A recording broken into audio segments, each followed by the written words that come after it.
It's now been 27 days of war. That's 27 days of unrelenting Israeli attacks on Gaza and its people. Bombs from the air, shelling from the land. Refugee camps, bakeries, even hospitals have come under Israeli bombardment. And here's the staggering human cost of all of this. More than 9,000 Palestinians have now been killed. At least 3,700 of them are children. That is one child every 10 minutes since the bombardment began. More than 2,300 women were killed in Israeli attacks. And all that death toll, for as high as it is actually likely to be much higher because more than 2,000 Palestinians are believed to be missing, presumably buried under the rubble. In the last hour, an Israeli airstrike has killed 15 people at the Burej refugee camp. The area had already been reduced to rubble and was attacked while Palestinians were trying to recover their loved ones. Further north, the Jabalia refugee camp was attacked for the third day in a row. This time, the target was near a UN-affiliated school. The Abu Hessein School was housing thousands of displaced people when the strike happened. The UN Human Rights Office says repeated attacks on Jabalia could amount to a war crime.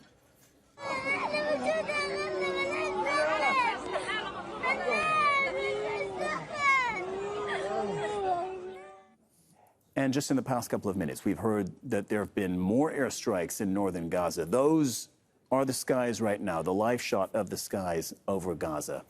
Our correspondent, Youmna El Sayed, is in Gaza City. Youmna, you're joining us over the phone. Israelis are said to be on the outskirts of Gaza, as we said. What can you tell us? What do you know? Well, yes, that's true. I mean, since yesterday, there were very violent confrontations taking place in different areas in Gaza City, in Salah ad-Din Street, Dahdouh Square, which is street number 10, and adjacent to it was street number 8, which very violent confrontations were taking place all through the night. I mean, we could hear tank shells all the time, airstrikes at the same time, and a lot of machine guns firing. Also, the gunboats had not stopped all through the night from the coast of the sea. While now, in these times, we have been witnessing a lot of bombardments and airstrikes in the vicinity of the Al-Quds Hospital in Tel El-Hawa neighborhood.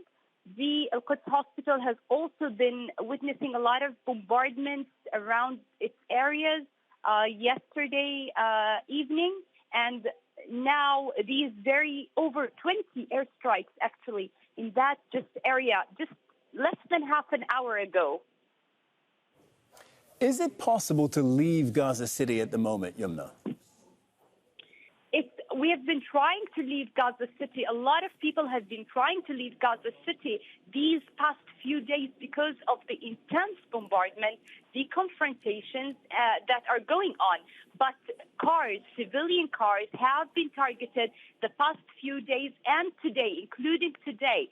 We have called the Red Cross to ask multiple times if there is a safe corridor that civilian cars can take, even those cars that wait for the ambulances going from a Shifa hospital towards the Rafah border. Yesterday and today, they were shot at and were ordered to return back.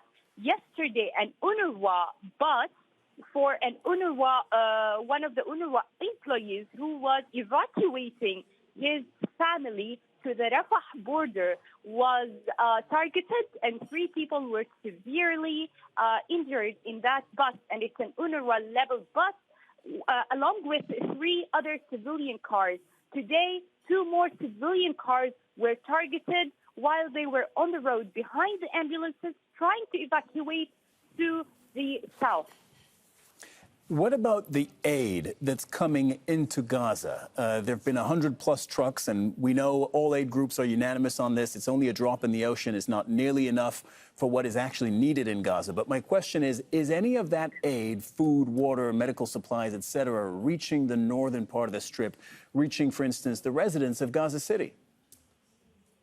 Well, the food and the water are basically just in the southern parts of the Gaza City, of the Gaza Strip, and they're barely even noticeable The people there in the south are not even getting what they need, or even a little bit enough of what they need from the food, the canned food, and the water that is being sent.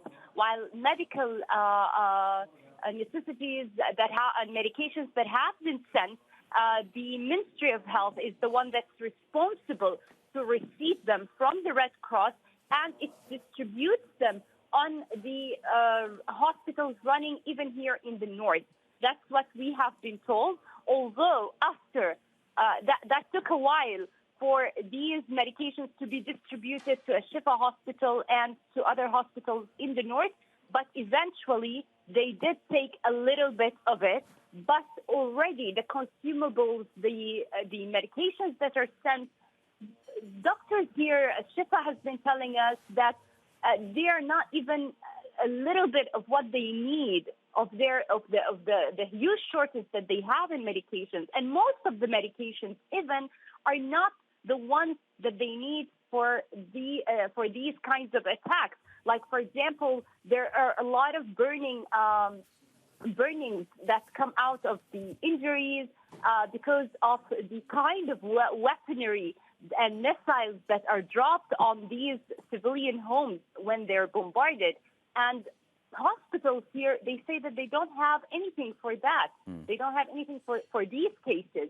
Also, they were talking about other very strong painkillers for operations, and they said that they're not getting any of that. Yeah, absolutely. And that tracks with what we've been hearing for a few days now, that a lot of the surgeries, the operations that are being conducted in Gaza's remaining hospitals are being conducted without anesthetic. Youmna El Sayed reporting there from inside Gaza City. Thank you very much.